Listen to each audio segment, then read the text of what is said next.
It's very similar to some of the children we work with that they're kind of stuck in the nonverbal.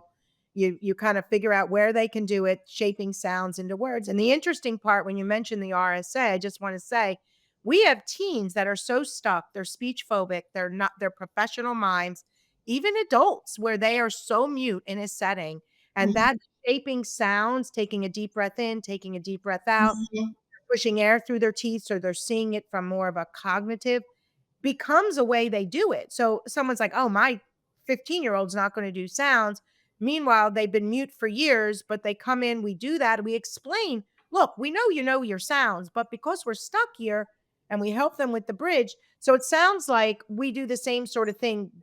We do that too, like at camp when we're shaping sounds with the little guys and they're making sounds and again, animal sounds, the first letter, the second letter, that's a wonderful strategy for little kids too, because they're just having fun, right? And I love the movement Yeah, part, yeah. the way you're describing with the ball. I love it because they're distracted, they're moving, and it just all works. It's such a great Right. tool. And it's also you can always break it down to a smaller step, and I think you have that in the ritual sound approach, and it's Yeah. also part of this kind of game that, okay, if they're not managing to vocalize, so you take it back a step and you do more sounds, and that is very empowering because the teen or the child is managing. They are managing to succeed in this game, and they can then, hopefully take it one step further the next time, or even in the same session. Yeah, no, I think I love that. And I think we talked about parents. I often say, don't wait, facilitate. So some parents will wait for their children to make the change. I tell teachers, don't wait, facilitate. Because if you wait, like the child isn't going to walk in and go, all right, here are the strategies you need to use on me, and write it down and hand it to them. They're not going to do that. So we have to train Right. all of the adults in their life to facilitate. And like you said, the key workers, the OT, we all have to be on the same page. And it does get challenging in families where parents are divorced and Mhm, one child, you know what I mean? They may be going through a divorce mhm. and that's hard because if one parent's doing it and another parent's not, the child meets inconsistency. Right, right. That is tricky. And also you have different levels of the degree to which teachers will cooperate and will, yeah, or a key worker in the school will actually implement all of these kinds of steps and tools.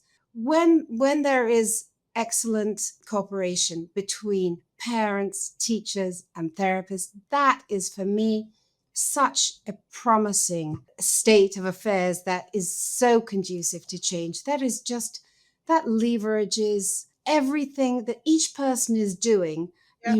what the teacher's doing, what the parents doing, what the key worker is doing. And I think that one of the things that is wonderful about Zoom and that we can have telehealth is Yep. is that you can meet regularly when there is cooperation with the teacher and the parent and the key worker. Yep. And then you're saying, okay, I have invited so and so to my house, the child, and my child has been comfortable with this friend and is talking. So could the key worker in the school take my child with this friend, and my child is comfortable doing recordings and has done lots of recordings, so could the teacher listen to these recordings? So when you have that cooperation and you have each corner of this triangle working together and fine tuning, that is conducive to change.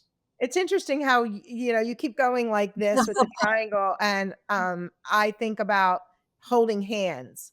So Ah, you see it as that, and like I see it. it. I It's the like same it. thing. It's the same thing, but like everyone's together. So like you, educating the school is so critical, and we saw that in our original study that when we were working with the families, the kids were making great progress, right? Out and about, friends were coming, but the Mhm. school was lagging because we need to train the school. And as soon as we added that school training, you see the boost. And it's like you said, it's so beautiful when as a team, we're all working together. And when the child is able developmentally, cognitively to understand, they realize we're meeting them where they're at and we're helping them. And everyone's working together. It's not you need to do this, you should do this if you do that. It's more like, hey, here's where we're at. We're going to have so and so over. Then we're going to meet on the playground. then we're going to meet in the resource room, and we check it off, check it off, check it off. And it's so Mhm. positive that those walls that so many of these kids have built up start to really come down because they realize, hey, I can do this. And we see this all the time where you just have to meet them where they're at. And like you said, what if they're nonverbal? Okay, that's where we start. It's not like, oh my God, they didn't talk, so they failed. It's more like that's their starting point. Yeah, and I think one of the I love what you said about facilitating because um, Don't rate, facilitate. because so many teens and children have told me after therapy that I was stuck in this place. I wanted to talk, I Yeah. couldn't. And I needed my teacher to come up to me one on one and implement these small steps. And I needed my parents to implement these small steps and my therapist. And I managed to come out of this kind of pit that I'd fallen into and I could not do it by myself. So it isn't usually enough to talk to the child, to practice skills. It has to be facilitated in the child's real life. But talk to me about the sliding in method and like how you would define that. I mean, because everyone has a version of that, and I'm sure there's a lot of similarities between a lot of us, but you specifically say the sliding in method. So just what's Ruth's sliding in method? So, firstly, it is a magical moment of change in so many cases. I have witnessed sliding in where grandparents have heard their grandchild for the first time, tears and just such a beautiful, magical moment of change. Aunts, friends, and it happens. And once it happens, it's a fact. The child has spoken to the grandma or to the best friend, and it really is magic. And it is a method that works, and that's so every therapist should be using sliding in on their own sliding in many different versions, and it can be implemented at the home and in therapy and in school. I'll tell you my sliding in for home because Yes. I love the home school treatment, which is what I do in my clinic when I'm not doing telehealth. That a therapist will come to the home, do sliding in at home, help the child talk to him or her at home, and then go into the school, help her talk to the therapist in school, and then generalize. And so it's all based on sliding in. The at home, I basically talk about 4 stages. And of course, you meet the child where they are. Some children will whisper, will talk to a stranger who comes into the home, but many won't. And so having the therapist have a cup of tea with mom and be there while the child is playing, is talking, is hopefully, and this requires preparation, it requires work with the parents that they will set up the situation, that there will be something fun that the child will be doing. With a younger child, I'll often do that home sliding in without preparing the child so that we're gaining a jump start, we're gaining a head start that after 4 sessions, usually 2 to 4 sessions, the child will be talking to the therapist.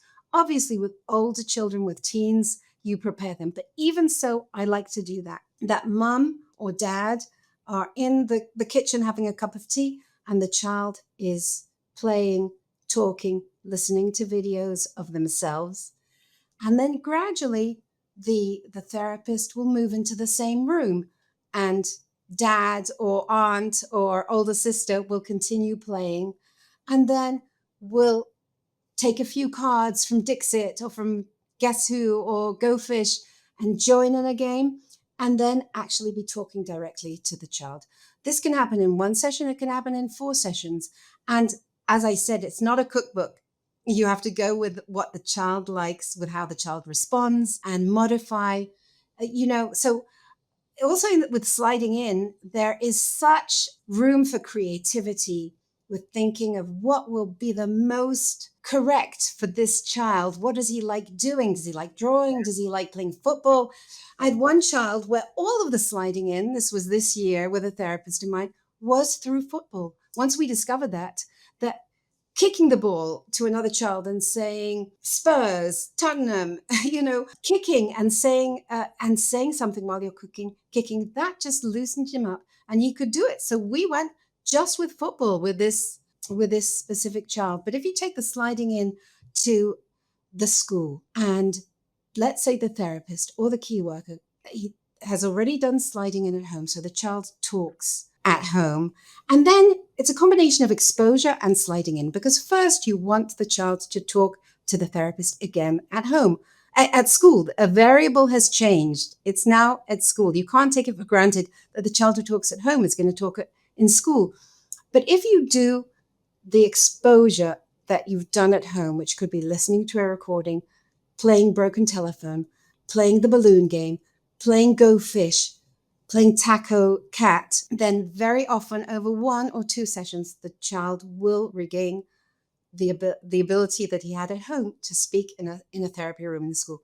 And then sliding in with other children, with staff members.